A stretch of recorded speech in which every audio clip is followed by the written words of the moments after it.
Esto es Universo RH con Arturo Castañeda e Israel Navarro. Solirradio.com. Innovamos la comunicación.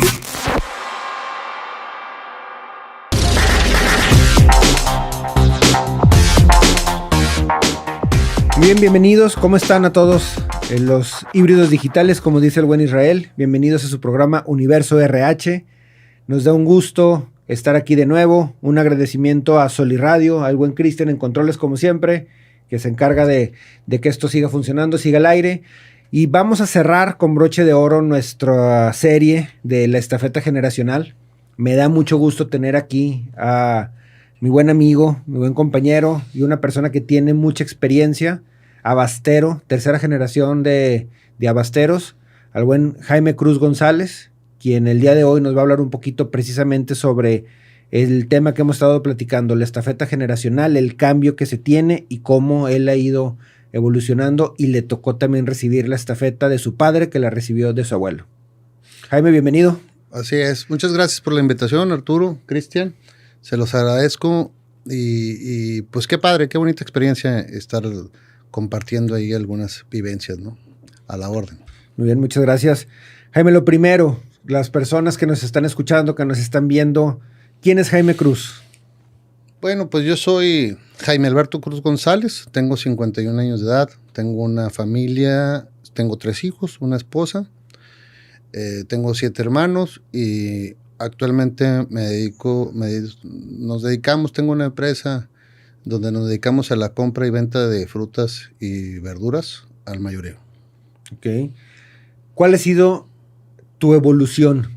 ¿A qué edad entraste al negocio? Pues mira, yo desde muy pequeño, desde los 14 años, yo ya tenía responsabilidades en lo que era la organización de mi padre. Él me empezó a enseñar de una manera muy, muy, muy de su ejemplo. O sea, yo nunca fui jefe. O sea, hasta ya años después.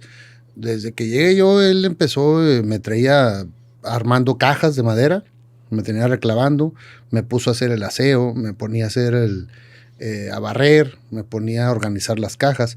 Ya con el tiempo, un año después de que empecé yo a trabajar, ya estaba ya grandecito, ya con responsabilidades a los 15 años, más o menos, yo ya traía 2 cuadrillas de 12 personas.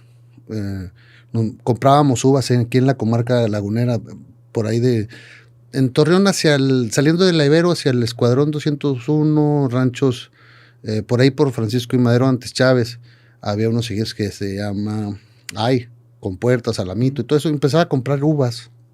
Se las compramos a los ejidatarios por medio del Banco Rural, que hoy ya no existe. Y ahí empezamos con responsabilidades. A los 16 yo ya tenía chequera y ya manejaba ya todo el negocio. Mandábamos las uvas de la región a la Ciudad de México. Allá también teníamos bodegas. Y ahí empezó y tengo muchas historias de ese tipo, ¿verdad? ¿Te tocó llegar a la bodega estando tu abuelo y tu padre, o te tocó llegar a la bodega estando tu padre? No, el mercado de abastos tendrá ahorita, va en su 48 aniversario, pasamos el 47, salvo error. Y entonces yo empecé ya en el mercado de abastos de Torreón, en el Diagonal. Ya no estuvimos en la Alianza, ¿verdad? Mi padre creo que eran 18 hijos y mi abuelo lo escogió a él para que quedara con su negocio. Y yo de 7 hermanos, a mí más bien mi madre fue la que me dijo que si me quedé al frente del negocio de papá, y pues decidí yo. Ahí fue, ya estaba yo grande, ya de 17 años, una cosa así. Y duré muchos años ahí aprendiendo. ¿Cuál viste tú que fue lo más difícil al llegar la primera vez el negocio de papá? Llegaste al negocio de papá y ¿qué pasó con Jaime? Bueno, ahí conmigo pues íbamos desde muy pequeños. Ahí la formación en los negocios familiares, al contrario de lo que la gente piensa, bajo mi percepción y experiencia, es de que todo el mundo piensa que el papá es el mero fregón, y el papá, y no es así. El papá es una guía, es un ejemplo a seguir, pero hasta ahí. Pero la que da la educación, de donde es la formación, el empuje, todo lo potente, el fuá, para que mejor darme a entender, es la mamá. Si tú tienes una mamá que trae una onda así, pues de mediocridad, de que mejor despacito y todo eso, pues finalmente así va a ser la tendencia del hijo. Y el papá es, al contrario, pues andan ocupados ellos en el día a día, ¿no? Entonces de ahí la responsabilidad, a mi modo de ver, la que cría es la mamá, tanto en la casa como en lo profesional, ¿verdad? ¿Cómo fue la relación con tus hermanos en el momento en el que dijeron, pues Jaime es el que lo vamos a enfocar, o tuvieron también ellos oportunidad de estar en el negocio? No, pues todos mis hermanos pasaron por el negocio, pero sí, como la gran mayoría son mujeres, pues ellos fueron agarrando otras responsabilidades. Pues se iban enfocando más bien en su proyecto personal. Entonces todas mis hermanas, pues, incluyendo mi hermano, todos han sido muy exitosos y son gente muy feliz.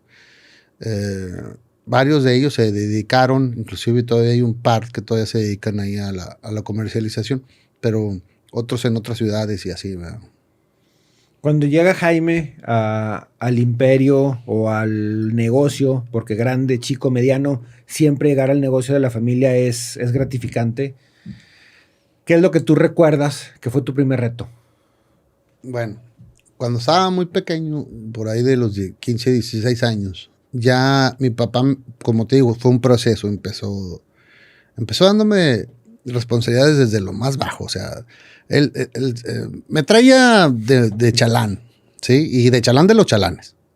Entonces, conforme fue pasando, me iba dando un poquito más responsabilidades. Ya cuando vi mi primer reto me acuerdo bien, me vendió una tarima con 20 cajas de aguacate. Te doy un contexto, un camión trae 500. O sea, era una lágrima lo que me vendió. Pero yo ya tenía un precio, un costo que sacar. Bueno. Entonces no es lo mismo que te vayan diciendo qué hacer a que te digan, ahí está, te las vendo en 200 pesos y tú véndelas a 220, 230. ¿verdad? Ya es tu bronca. Ya es tu bronca.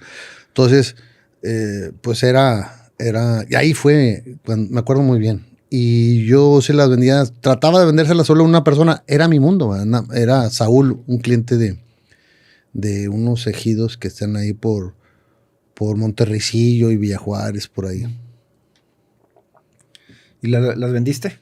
Sí, claro, no. Pues, ya cuando pasé esa etapa yo ya andaba comprando de a 150, 200 cajas. Y muy vivillo, yo pues escogía yo los tamaños más grandes, o si había algo de frío, pues escogía las frutas más maduras o viceversa. Así era. Si estaba el día caliente, pues escogía las frutas menos maduras. Pues ahí le vas viendo, ¿no? Así las cosas. Tu aprendizaje, digo, por lo que estoy entendiendo y por lo que hemos platicado, tu aprendizaje fue empírico. Literal fue estando ahí, observando. Ahora sí que la formación que a ti te dieron para quedarte a cargo del negocio fue en base a la experiencia de estar pues trabajando y el día a día.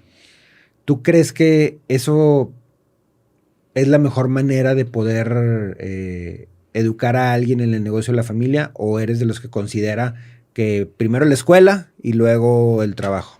Bueno, conmigo fue empírico y yo considero que no es la mejor manera.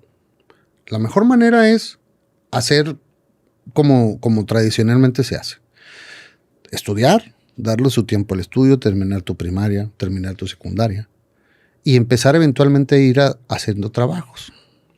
Terminar tu prepa y empezar a hacer más trabajos. A meterle un 20-30% de tu tiempo hacia el trabajo.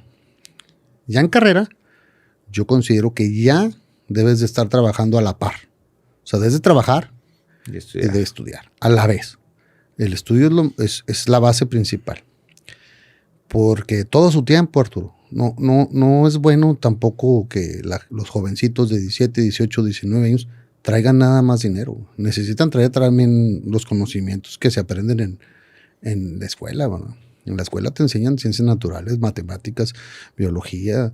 En el trabajo te enseñan a cómo resolver problemas día a día. ¿Sí? Entonces, las dos cosas son importantes, pero todo a su tiempo. Siempre debe estar primero en la escuela, conforme pasa el tiempo, ya los conocimientos en las empresas. ¿A los cuántos años te dieron a ti ya la responsabilidad completa del negocio? Bueno, lo que pasa es que... ¿En qué momento la tomaste? No. Lo que pasa es que el negocio de papá, pues tenía negocios en Chiapas, tenía negocios en Sinaloa, tenía bodegas en México, tenían bodegas en Culiacán, Sinaloa, tenían bodegas en... La empresa era muy grande. Entonces mi papá me traía de un lado a otro. También tenía unos ranchos en Chihuahua, que ahí trabajé más o menos como a los 17 años por ahí. Después de ahí, a los 17, 18 años, papá me mandó a vivir a Sinaloa. Ahí estuve una temporada y luego después me mandaron a Michoacán, a los aguacates. Ahí estuve otra temporada. Ya cuando llegué al DF, pues yo ya estaba grande de 18, güey. Grande de 18. Sí, pues tenía 4 o 5 años ya en esto, ¿no? Entonces, ya llegué al mercado de Iztapalapa. Yo ahí estuve entre que iba y venía y esto y lo otro, como 4 años.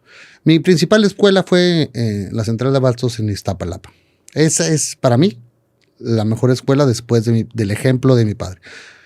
El ejemplo es el bueno de mi padre. Ese es la mejor manera de enseñar a la siguiente generación, no obligarlos, ¿no? Eso es un tema muy fuerte que hay que desmenuzarlo, ¿no?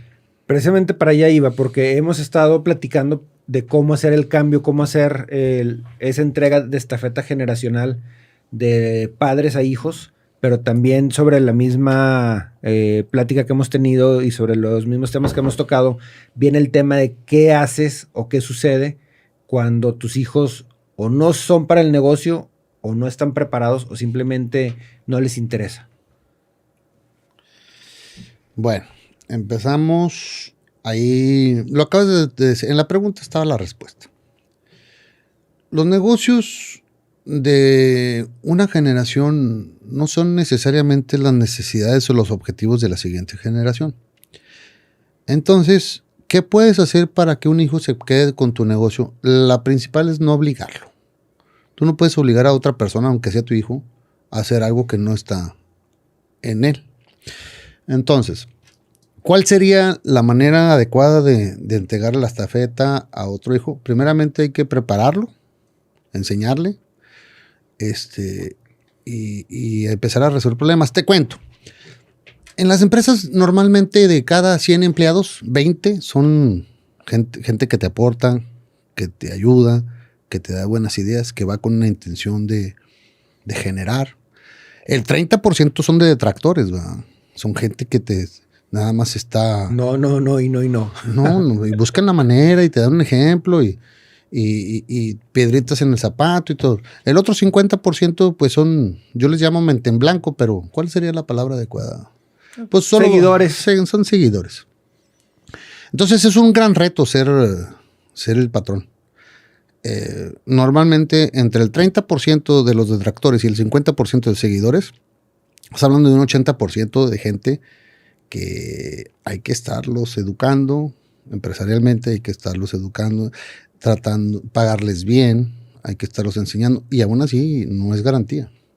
Entonces, para que un hijo pueda luchar con todas esas adversidades, la única manera es que él esté convencido de que ese proyecto también es parte de él. Entonces, para que un hijo tenga la estafeta, primeramente tiene que estar bien preparado, porque si no está bien preparado de ese proyecto y convencido. Entonces, para convencerlo, pues hazlo parte de ese proyecto. Para prepararlo, pues el primer acto es darle un buen ejemplo, ¿verdad? Pues de la misión, del valor, de a dónde vas tú como empresario, ¿no? Entonces, teniendo esas dos cosas, que no es nada fácil, se puede llegar. Yo soy ejemplo de eso, ¿verdad? Soy tercera generación de vendedor, estamos en el mercado de abastos, ¿verdad? Ahorita que comentas el tema, a mí algo que me llama mucho la atención y que también me preocupa es cómo involucras a las nuevas generaciones en el negocio de la familia. Porque las nuevas generaciones, los chavos, los puedes involucrar desde chicos, los puedes educar, los puedes preparar, pero, y lo hemos platicado varias veces, no es su prioridad, no les interesa, o simplemente, si ponemos el ejemplo de un trabajo con una jornada de lunes a domingo, o de un establo que son 365 días. Hay quienes no les interesa. ¿Qué haces ahí? Pues es un tema un poco complicado porque vuelvo al lado de las estadísticas. A mí me encanta ver números siempre y analizarlo desde esa manera. Es un proyecto de tu abuelo, de tu padre y ahora tuyo, ¿verdad? En este caso, en lo personal mío. Pero mi señora pues trae otra educación, otro enfoque empresarial y otra forma de ver las cosas. Entonces ya el hijo trae el 50% de la mamá, el 50% del papá, más el 100% suyo de lo que él quiere. Entonces en realidad estás con el 25%. De hecho, yo creo que un 3% de la tercera generación llegan a un buen éxito con el mismo negocio del abuelo, ¿no? Fíjate que no tengo ese dato, sí lo he visto, pero debe ser por ahí un 3 o 5%.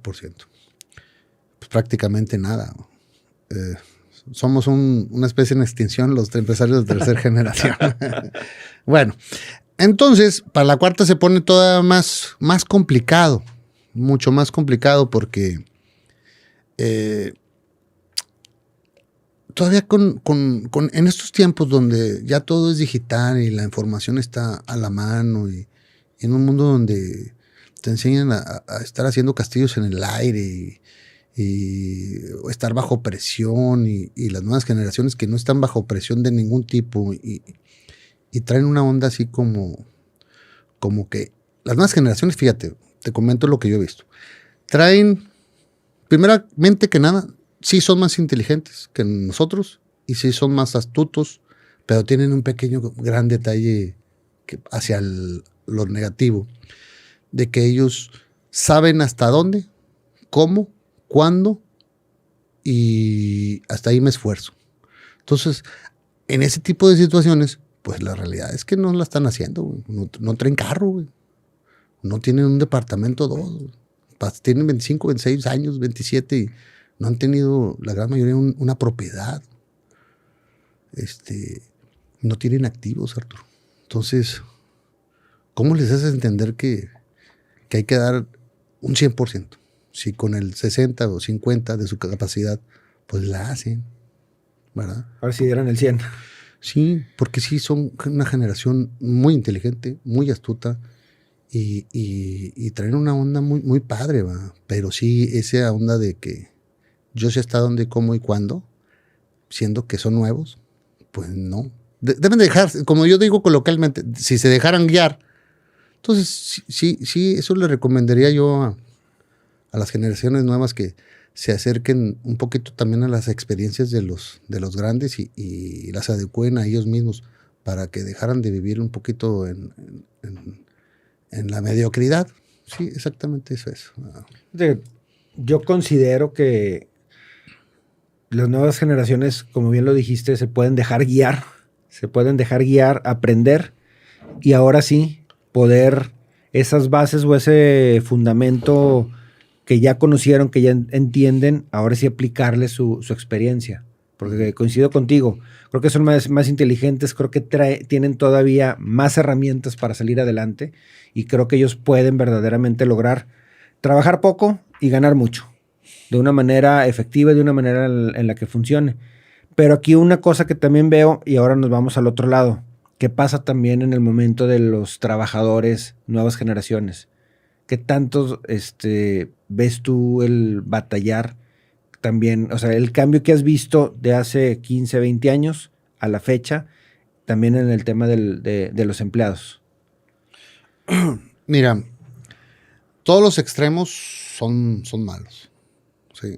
Ahorita estamos viendo eso de que pues, hace 20, 25, 30 años las jornadas laborales eran de 8 a 10, 12 horas, 13 horas. O todo el día, ¿verdad? Así trabajaba mucha gente. Entonces, y sábados y domingos y días festivos. Hoy está pasando un fenómeno de que solo quieren trabajar de lunes a viernes y en horarios donde sea muy cómodo, de 9 a 1 y de no sé, de 3 a 7 y todo eso, ¿verdad? Que esa parte está bien. Pero pues cuando traen algo en el morral, que saben cómo desarrollarse y que tienen cómo aportar a una empresa, pues está bien. está muy bien, pero cuando se es nuevo, pues sí hay que dar un extra para aprender y desarrollarse y no sentirse merecedor. Fíjate que el problema principal aquí en México, a mi modo de ver, principal, es que nos han enseñado, tenemos una cultura como país de que somos merecedores. Somos merecedores a todo. Yo tengo que merezco un trabajo, merezco un buen sueldo, merezco un estudio, merezco un techo, merezco una casa y merezco un seguro social y merezco un seguro de gastos médicos. Soy un merecedor de todo. Pero... ¿Ya cambio? Pero volteales. O sea, también tienes que ser un buen ciudadano. También tienes que tributar. Hay que pagar impuestos. También tienes que respetar a los demás, respetar las señales de tránsito. También tienes que respetar a tus compañeros de trabajo. También tienes que dar a la sociedad algo, ¿no? Entonces, cuando estamos en una onda de que yo me merezco, pues, ¿qué pasa? Pues, o sea, las personas están totalmente, ese tipo de personas, pues sin aspiraciones. Y entonces volvemos a una sociedad de mediocridad. Entonces, ¿de qué sirve tanto conocimiento y tantas herramientas si no se van a utilizar? Que como bien lo comentas, y también aclarando para aquellos que nos escuchan, el tema de la meritocracia, porque me merezco, funciona a todos los niveles. Lo estamos viendo también ahorita con las nuevas generaciones, y algo importante es que tenemos que enseñarles a que las cosas son el resultado del trabajo, del esfuerzo constante, del aprendizaje y de estar insistiéndole. No que me lo merezca nomás porque digo que me lo merezco. Ahora, en tu experiencia, mi querido Jimmy, ¿qué es lo que tú le puedes dar ahora sí que de consejo precisamente a aquellos que ahorita están intentando hacer esa estafeta generacional, quieren entregarle la estafeta a sus hijos que ya están en carrera, que ya viajaron, ya conocieron, ya los mandaron a las mejores universidades y ahora los traen de regreso para que se hagan cargo del negocio? Bueno, pues si están las condiciones para que el hijo tenga la capacidad y quiera, pues es el otro paso también importantísimo. La generación de arriba, el papá, normalmente no están preparados para suceder el poder, pues. Yo lo veo en varios amigos. Digo, yo tengo 51 años de edad. Tengo amigos de 60, de 65. Y no están preparados para soltar el poder, cabrón. No quieren soltarlo. No. Los hijos, porque el hijo va en teoría, nada más llega y se pone las botas y a chambearle, ¿verdad? Llegas a un negocio y donde todo está hecho, la administración, las compras, las ventas, la producción, la logística y todo, ya nada más el hijo llega y se pone las botas. Pues no, güey, no es así. Porque el hijo se va a poner las botas, pero él va a dar sus pasos, no va a dar los pasos del padre. Entonces, ahí hay un problema muy grande. El problema para mí principal es la generación de grandes que no están preparados para dar. El hijo no, pues es un capullito que apenas se está abriendo. Hay que darle chance a que se equivoquen los hijos, hay que darle chance a que tengan unas experiencias, vas a ver otros números, va a haber menos producciones. La curva de aprendizaje de una persona, decía mi papá, güey, para este negocio son 5 años, en lo que más o menos le empiezas a entender. Entonces, pues queremos que la siguiente generación aprenda en 6 meses, 1 año o 2. Pues no, se necesitan años, pues son experiencias que vas tomando para poder empezar a tomar buenas decisiones. Hay que darle oportunidad a los hijos que tengan su manera de aportar y dárselas y darle la estafeta y anunciarlo. Ahora sigue mi hijo con todos los trabajadores administrativos, todo eso, y aquí está. Él va a ser el nuevo director a partir de esta fecha y entregarlo como debe ser, como le hacen las grandes empresas, ¿verdad? Ahí el detalle es la generación anterior que esté preparada para eso. ¿Y cómo le hacen? Pues váyanse a andar en bicicleta de montaña, pónganse a jugar golf, pónganse Búsquense un hobby. Sí, búsquense un par de hobbies y eso, ¿verdad? Porque no saben más que trabajar. La generación anterior nada sabe más que trabajar. Entonces es un problema cultural muy fuerte, mucho más fuerte que la que yo tuve con mi padre o mi padre con mi abuelo. Ahorita de mí hacia mis hijos va a ser mucho más difícil, ¿verdad? Pues ese es mi plan. Y no agobiarlos, yo trato de no agobiarlos, ¿verdad? Y seguramente se va a tener éxito con esa estrategia, ¿verdad? Y otra cosa, perdón que me tarde. Dale. Tiene que ser un plan del papá y la mamá. Porque acuérdense lo que les dije al principio. Papá solo es una guía. La que cría es la madre. ¿No? Así las cosas. Tocaste un tema muy importante que es cierto, y o con quien hemos platicado y tocado estos temas, Israel y un servidor, es cierto que los papás no están preparados o no hacen un plan, no se sientan a hacer un plan para decir, va a llegar mi hijo y de aquí a 5 años este es el plan para que yo en 5 años le entregue la estafeta y me haga para atrás.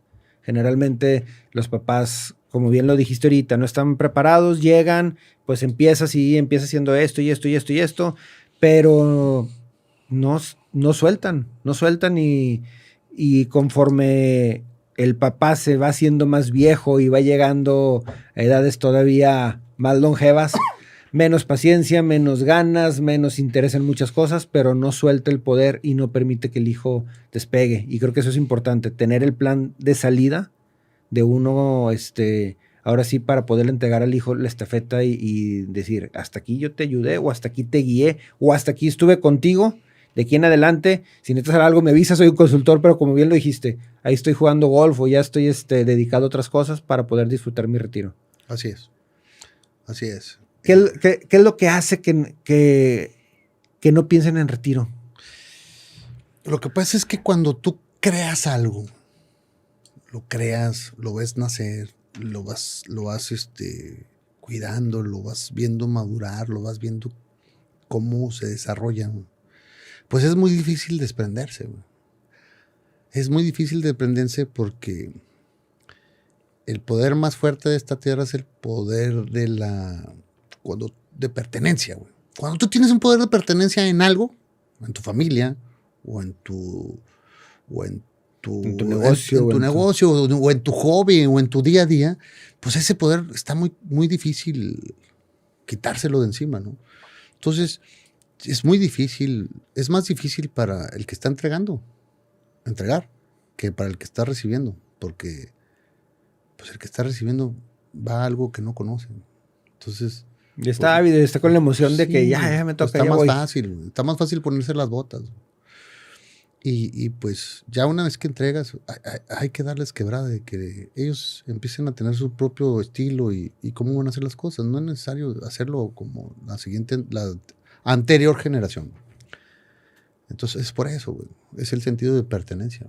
Mira, a mí me ha tocado ver empresarios ya viejitos de 65 y 70 años y 80 y así, ¿verdad? Bueno, 65, 70 ahorita ya no son viejos, pero 75, 80 años, que están con su oficinita adjunta en su corporativo, ahí, güey, en su oficinita, y sale el viejito y le chinga del creador, güey. Pues sí, pues es que ahora sí que los chavos hay que darle quebrada al viejito, güey, de que esté ahí, güey. Mi papá iba en silla de ruedas al negocio, güey. Y desde que llegaba, mira, yo creo que mi papá me escogió porque yo le debatía. Mi papá decía, metan esas tarimas de tomate verde al cuarto frío, al cuarto frío. Y yo, no, afuera. ¿Por qué afuera? Pues para que se vaya madurando. Me decía mi papá, no, mételas para que se maduran más parejo y más bonito. Y yo, no, afuera, porque la plaza está bien, el mercado está bien y hay que lograrles mañana. Entonces, finalmente se hacía lo que él decía, pues era el jefe, ¿no? Pero en cuanto se iba, yo hacía lo que yo me daba mi gana, güey. ¿Por qué? Porque, pues es mi negocio. Yo como nueva generación, yo se lo arrebaté, güey. Si yo quiero un negocio, se lo doy. Es a lo que al principio de la plática, ¿verdad? Porque yo ya me sentía parte de su proyecto. Entonces, por eso le debatía y por eso no le hacía caso a veces. Así de sencillo, ¿no? Ese es de ahí donde nace la pasión. La pasión y el amor por el negocio. Exacto. Cuando debates. ¿Qué es lo que tú crees o qué es lo que tú consideras que tiene que tener ahora sí que vamos a llamarle quien entrega el negocio? O sea, que para los que nos están escuchando ahorita que probablemente no hayan tenido este concepto en mente o que apenas están empezando a ver eso, ¿cuál es tu sugerencia como para decirles, ve pensando en la entrega de la estafeta? ¿Cuáles serán tus recomendaciones? Mira, las personas conformes son las que te platicaba, son las personas que se creen que tienen derechos para todo. Tienen derechos. Yo tengo derecho a esto, yo tengo derecho a lo otro. Pues sí, entonces son las personas conformes. Las personas inconformes las ven un poquito la sociedad como unas personas irreverentes, medio raronas y que gritan esto y lo otro. Son las personas inconformes. No, pero las personas inconformes son las que hacen las casas, los edificios, las grandes empresas. Son las que hacen los bulevares. Son las que hacen el progreso, güey. Hay que ser una persona inconforme. Porque, ¿para qué quieres una persona conforme? Bueno. Entonces, aprovechando que tenemos un buen país, que tenemos una economía estable, que la presidencia de la República ha hecho una economía estable, una macro donde tenemos el mismo dólar, tenemos una capacidad adquisitiva donde está bien. Han tenido muchas cosas el acierto en general, los buenos gobiernos. En Coahuila hemos tenido un buen gobierno, o sea, entonces hay que aprovechar esa situación y estar inconforme y hacer cosas bonitas. Como dice el Chicharito, hacer cosas chingonas. Primera grosería que digo ahí, para como soy yo, qué bárbaro. No te parece que estás en confianza. Sí, es eso, Arturo. Entonces, cuando el de arriba no está, tienes que estar conforme para entregar, pues búscate otras cosas que hacer donde puedas estar inconforme. De que sea la generación que sale, ponga. Por eso ves a muchas personas de 60 a 50 años, bien fitness, porque se ponen a hacer ejercicio, se ponen a irse al cine, los miércoles de cine, el jueves van con los amigos a tomar la copa, se vale una cervecita, el viernes se van a la casa de los suegros, de ver otro tipo de vida. Bueno, total, ya se acabó esa etapa, suéltala, hay que aprender a desprenderse, ¿verdad? No vas a dejar de ser una persona inconforme y productiva, ni ambiciosa, simplemente hay que tener la mentalidad de que ahora son otras cosas. Agarra la bicicleta eléctrica y dale 40 kilómetros. ¿Va? En el río, vete, o sea, hay muchas actividades y actividades muy padres, o vete no sé, vete a comprar las cosas ya no en carro, vete caminando, hay muchas cosas muy padres que... Yo hice un experimento en el 2020, me agarré 3 semanas descansando y para ver qué se sentía hacer así. Descansar. Sí. Y padrísimo, fue una muy buena experiencia. Trabajaba creo que 4 o 5 horas diarias nada más, y muy poquito. Y dejaba instrucciones, todo eso, ¿verdad? Pero sí, hay que, simplemente esa inconformidad y esa situación de querer hacer las cosas, pues ya hay que trasladarla a otro lado, pues cambiar de energías para otro lado. Así las cosas. Muy bien. Mi Jimmy, para cerrar, porque ya estamos llegando ahorita al cierre de este programa, pero para cerrar, ¿cuál es el consejo que tú le das primero a los que están emprendiendo? Porque me queda claro que tú ya lo hiciste, ya lo caminaste, ya lo avanzaste. Y después a quienes están precisamente ahorita como hijos dentro de una empresa. A ver, vámonos con la primera, de emprender. ¿Qué se necesita para emprender? Primeramente tienes que dejar de lado esa tonta idea de que no emprendo porque no tengo dinero. Eso es para puñetones. Para emprender se necesita una buena idea y ganas y tenerle y empezarla. Y no el lunes, empezarla ahorita el jueves o el miércoles. Ya empiezas. ¿Cómo? Siéntate en un escritorio y empieza a hacer tus ideas, plásmalas por escrito y empiezas. Ahí estás empezando. Entonces, desarrollas la idea, te buscas la manera de empezar a hacerlo y ya. Ahora, mi idea personal es que no sea así. por lo menos con la experiencia que ya tuviste en los mínimo 4 años que ya trabajaste cuando estudiaste tu carrera, pues ya vas en caballo de hacienda, ya traes 4 años de experiencia, ya tienes eso. Tienes techo donde comer, donde dormir, tienes una comida caliente que te espera todos los días. Tienes la experiencia laboral de los 4 años que te dije, y tienes tu título, que les comenté de que hay que tener tu estudio, pues ya la tienes hecha, ¿sí? Pues está para que la riegues y te fracases 20 veces y te vuelvas a levantar. ¿Por qué no? Se vale. Yo he abierto 22 negocios y hoy en día tengo 2 abiertos. He quebrado en 20, Arturo. ¿No te había contado eso? ¿Eh? No, sí. Ah, bueno. Pues para que veas, o sea, riéguenla, atrévanse, o sea, vámonos, se vale. Precisamente uno de mis comentarios iba a ser ese. Eres de las pocas personas que es abierta, y es cierto, o sea, todos los que hemos emprendido hemos fracasado, jamás hemos sido exitosos en el primero o en el segundo, y el chiste es emprender, fracasar, pero aprender del fracaso para que no te vuelva a suceder. Y si te vuelve a suceder, ni modo, hay que seguirle. Otra cosa muy importante, también se aprende mucho del éxito. Entonces, ya tienes el éxito y ya descubriste el hilo negro, pues ya no sigas buscándolo por otro lado, ahí pégatela. Güey. Ahí síguele. Sí, güey. Ya la habías hecho. No. Muy bien, y el siguiente, quienes son ahorita hijos que están dentro del negocio, ya de la dinámica del negocio familiar, que el día de mañana van a ser, en teoría, los dueños, ¿qué consejos les puedes dar? Depende. Si son muy nuevos, que se dejen guiar y no dejen la soberbia a un lado, que son hijos del patrón y que ellos son los buenos. No, hay muchos elementos valiosísimos, desde el portero de la entrada, la persona que barre toda la gente de intendencia, los administrativos, las cajeras, todos esos. Fíjate, yo tengo una teoría, Arturo.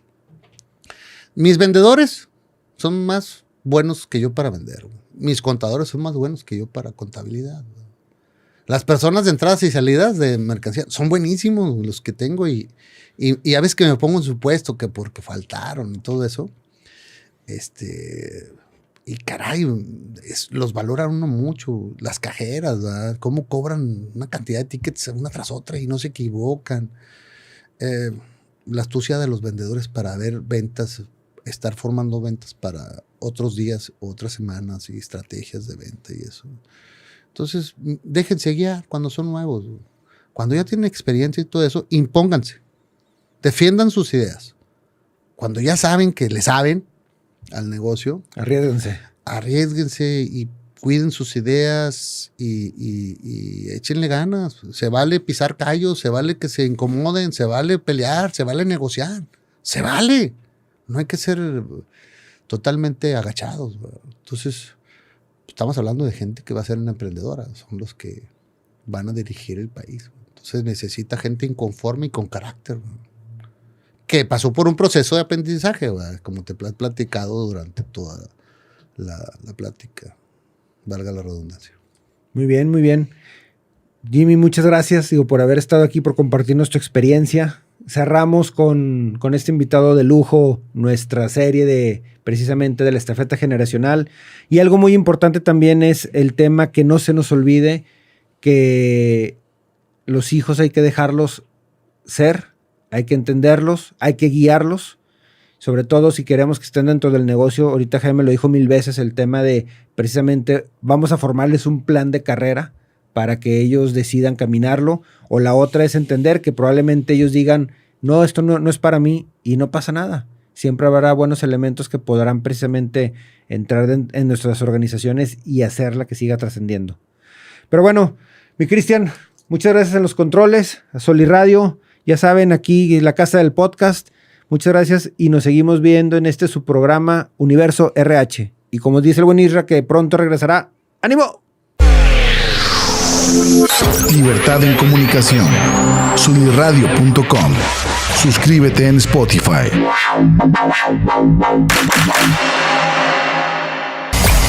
Emisión de vanguardia. Sunirradio.com. Suscríbete en Spotify. Sintoniza tus ideas. Sunirradio.com. Suscríbete en Spotify.